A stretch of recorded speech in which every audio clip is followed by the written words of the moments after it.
नमस्कार, आप देख रहे हैं मिरर मीडिया और इस वक्त हमारी टीम मौजूद है धनबाद के बाल कल्याण समिति के ठीक सामने।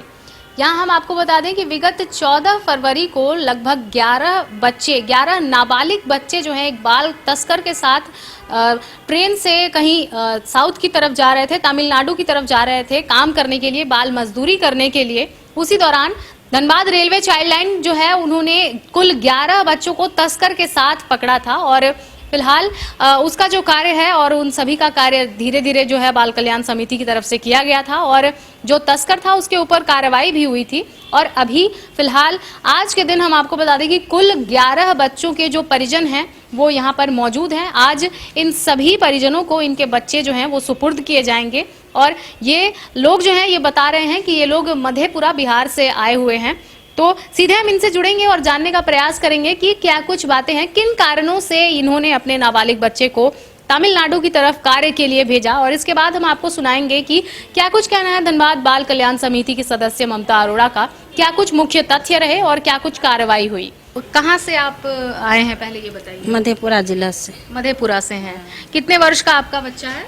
हमारा 3 बच्चा है। कितने साल का है जिसे आप भेज रही थी? एगो 17 साल का है, एगो 15 साल का है, एगो 14 साल का है। तीनों ही नाबालिग हैं। तो ऐसी क्या परेशानी थी कि आपने तीनों ही बच्चों को जो है आप 3 बच्चे को नहीं 2 बच्चे की 2 बच्चे को भेज रहे थे? अच्छा, तो दोनों ही बच्चे को क्यों भेज रही थी आप तमिलनाडु की तरफ? गरीब छिए, गरीब लोग कमेबे न तो खेबे के, कन हमरा आरके जमीन जगह छै से बेचबे, अति ओहि खेती गृहस्थी करबे तो खेबे, तो जहाँ रहते कमेबे वाला ओकरे न भेजबे। अखनी मान के चलू छोटो छै तो ओकरा नौकरिए चाकरी लगा के न खेबे। तो पढ़ाई लिखाई करते हैं आपके बच्चे? नहीं करते। नहीं करते हैं। कहाँ तक पढ़ाई किए हैं वो लोग? कुछ न किया, पढ़ाई नहीं किए हैं। तो और भी कुछ लोग हैं, हम उनसे जुड़ेंगे। अच्छा, आप ये बताइए कि आज आपके बच्चे को जो है सुपुर्द कर दिया जाएगा, तो क्या मतलब अभी आपको मिल गया है आपका बच्चा, तो आगे क्या करवाना चाहेंगे उससे? पढ़ाई करवाएंगे या फिर कहाँ मिलते तब ना। अच्छा, हाँ। तो जब मिल जाएगा उसके बाद जब आप घर चले जाएंगे तो क्या आप उसे आगे की पढ़ाई करवाएंगे? करेबे, गामे में रखबे, पढ़ेबे। और भी कुछ लोग हैं, हम उनसे जुड़ेंगे और जानने का प्रयास करेंगे कि अभी उन्हें कैसा लग रहा है। अब उनके बच्चे को जो है सुपुर्द कर दिया जाएगा। लगभग 1 महीना हो गया इन सभी के जुदा हुए, जहां एक और इनके परिजन जो है ये उम्मीद कर रहे थे कि इनके बच्चे जो हैं ये जाकर दूसरे राज्य में कमाने का साधन बनेंगे इनके लिए। हालांकि ये नाबालिग हैं तो ये कानूनन एक तरीके से अपराध हुआ। बाल मजदूरी जो है ये कहीं ना कहीं अपराध होता है, लेकिन मजबूरन इन सभी को अपने बच्चों को दूसरे राज्य भेजना पड़ रहा है। क्या कारण है कि आप अपने बच्चों को दूसरे राज्य भेज रहे हैं काम के लिए? सर, एक तो हम लोग गरीब है, एक तो जगह जमीन में भी हम लोग को बहुत कमी, 3 पुश्त हो गया है, हम नहीं देखे, सरकार भी दिए हैं। जो मान लो 4 डिसमिल बोले वो भी बोले देंगे। उसके बाद हम लोग को गांव का भी बहुत माहौल है। पुलिस थाना जो मेन मान लो अफवाह फैलाता है, दारू बेचवाता है, पुलिसे का सब काम है। मेन आदमी तो बैठे रहता है यहाँ। गरीब अगर पी लेता थोड़ा सा भी उसको जुर्माना करता है, पैसा ले लेता है, गरीब फंस जाता है। यही सब है, प्रशासन का सब कमी है। क्यों भेज रहे थे अपने बच्चे को आप बाहर? हम तो भेज रहे यही परेशानी के लिए। वहाँ जो हम लोग भी बाहर गांव बाहर चल जाते थे काम करने के लिए, उसके बाद माँ को नहीं गुदानते थे। यही गांजा दारू में जो है इन लोग उलझल रहते थे, खाना भी नहीं सही से खाता और इसीलिए उनको भेज रहे थे बाहर। पर बिहार में तो दारू जो है मतलब शराब जो है ये बैन है, तो कैसे वहाँ पर शराब मिल रहा है बिहार में? ये तो पुलिस को मालूम होना चाहिए किस तरह से दारू घर घर में बेचे जा रहे हैं। हाँ, महुआ मिलता है दारू वहाँ पर। तो इसको देखने के लिए कोई नहीं आते? नहीं जाते हैं, प्रशासन जाते हैं, वो रोड पर से पैसा लेकर के आपस चले जाते हैं। घूसखोर है प्रशासन। तो पढ़ाई कराने के लिए आप बाहर नहीं भेज सकते हैं अपने बच्चों को? उतना हम लोग को पैसा रहेगा फिर न भेजेंगे। सरकार के लिए बस यही है, जो एक सदस्य को और मुखिया को किस चीज़ का लिए बनाते हैं वो भी ध्यान नहीं देता। इनको जिम्मेवारी मुखिया सरपंच का गांव का जिम्मेवारी रहना चाहिए। जो क्या किसका क्या समस्या है गांव में, बस वो भी एक बार जीत के चल जाते हैं, जाने के बाद वो भी नहीं सुनता है, नहीं कोई बात नहीं करने के लिए तैयार होता है।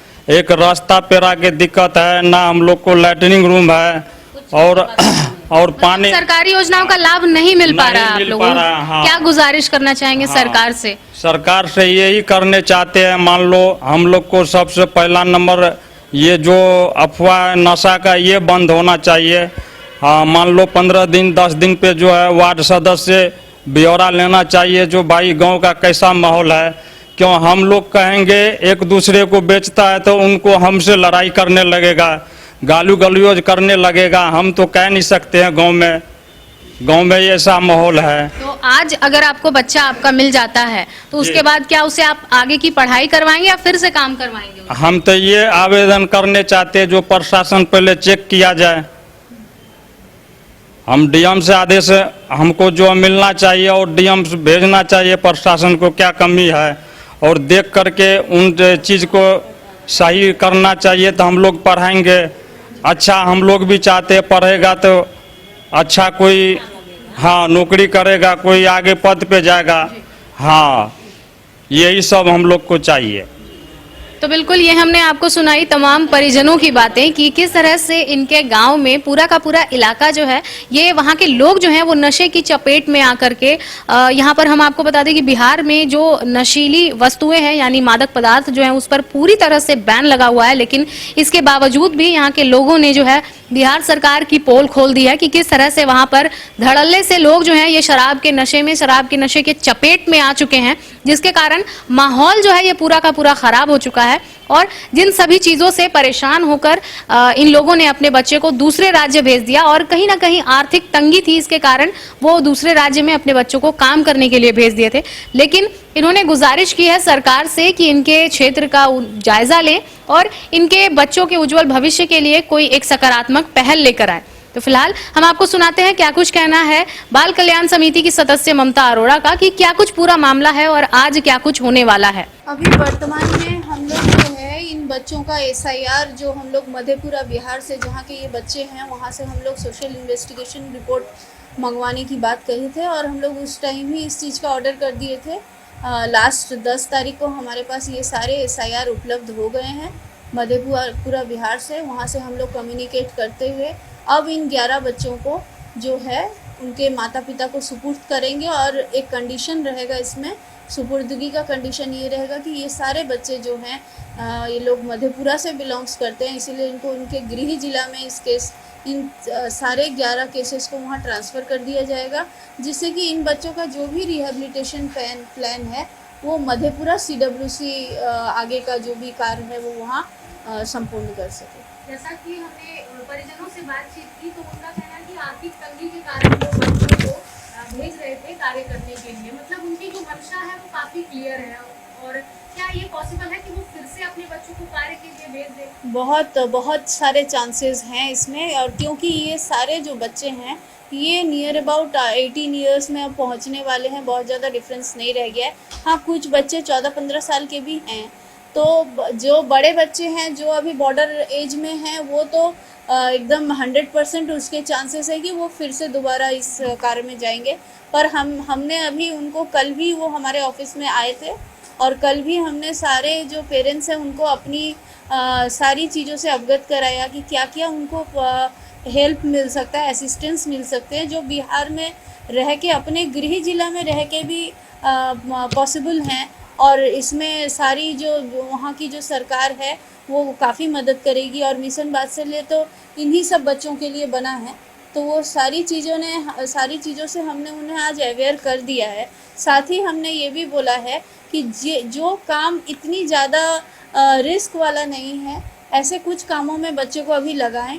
अभी इस तरीके के कामों में ना लगाएं कि उनके फेफड़े, उनके लीवर में इफ़ेक्ट करे। कुछ गैसेस जैसे कांच की फैक्ट्री होती है, इन सारे चीज़ में कुछ गैसेस निकलते हैं जिससे कि इफ़ेक्ट हो जाता है। तो जो हैजर्डस वर्क नहीं है उसमें अभी इन्वॉल्व करें बच्चों को। और अभी जो 14 साल से नीचे के बच्चे हैं उनको तो कहीं नहीं इन्वॉल्व करना है, और 14 साल के ऊपर के बच्चों को कुछ स्किल डेवलपमेंट ट्रेनिंग से जोड़ते हुए वहाँ के CWC को ऐसा हमने बोला भी है, क्योंकि ये लोग चाइल्ड लेबर्स और चाइल्ड ट्रैफिकिंग के विक्टिम हैं, तो उन्हें कुछ वहाँ पे सुविधाएं मिलेंगी जिससे कि वो आगे बढ़ेंगे। ये हमने उन्हें सारे को काउंसिल किया है।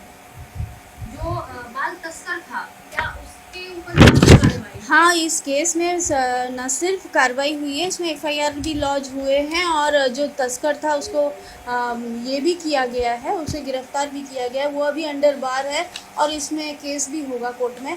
इसमें जो सेक्शंस लगे हैं वो बहुत इम्पॉर्टेंट है, जिसमें सारी बीएनएस की जो कॉमन धाराएं होती हैं जो इस तरीके के क्रिमिनल केसेस में लगती हैं वो तो लगी ही हैं, साथ में जिस जेजे एक्ट को लेके हम काम करते हैं वो जेजे एक्ट 2015 जो इतना बच्चों के सुरक्षित भविष्य के लिए जो मतलब बहुत ही वाइटल और बहुत ही वैल्यूएबल एक्ट है, उस एक्ट की 75 और 81 जो दो एक्ट हैं जिसमें चाइल्ड एब्यूज और चाइल्ड को किसी भी इस तरीके के काम में से जोड़ने का जो धाराएं हैं वो धाराएं भी लगी हैं। ये बहुत काबिल तारीफ़ है कि हमारा जो फोर्स है, हमारा जो प्रशासनिक जो पुलिस महकमा है वो अब इस जेजे एक्ट की धाराओं को समझने लगा है और उसे ग्राउंड पे काम भी कर रहा है। दो से तीन तस्कर अभी तक प्राप्त हुए हैं इसमें और शायद सारे ही तस्कर जो है वो थाना में अंडर बार है और उन पे केस होगा और केस की जो भी प्रोसीडिंग्स है वो ज़्यादा अच्छा रेल थाना वो ही बता पाएंगे। अभी इसमें चार्जशीट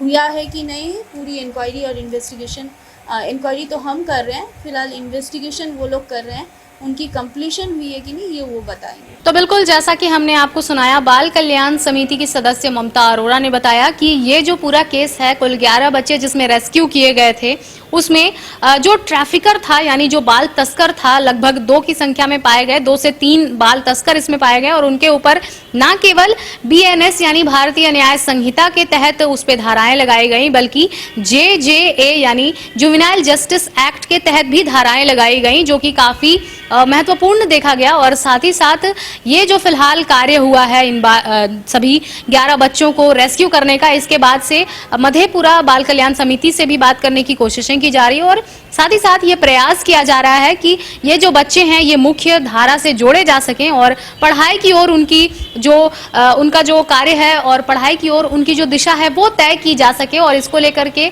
जो भी ज़रूरी योजनाएं होंगी या फिर स्किल डेवलपमेंट प्रोग्राम होगा उससे बच्चों को जोड़ने का प्रयास किया जाएगा।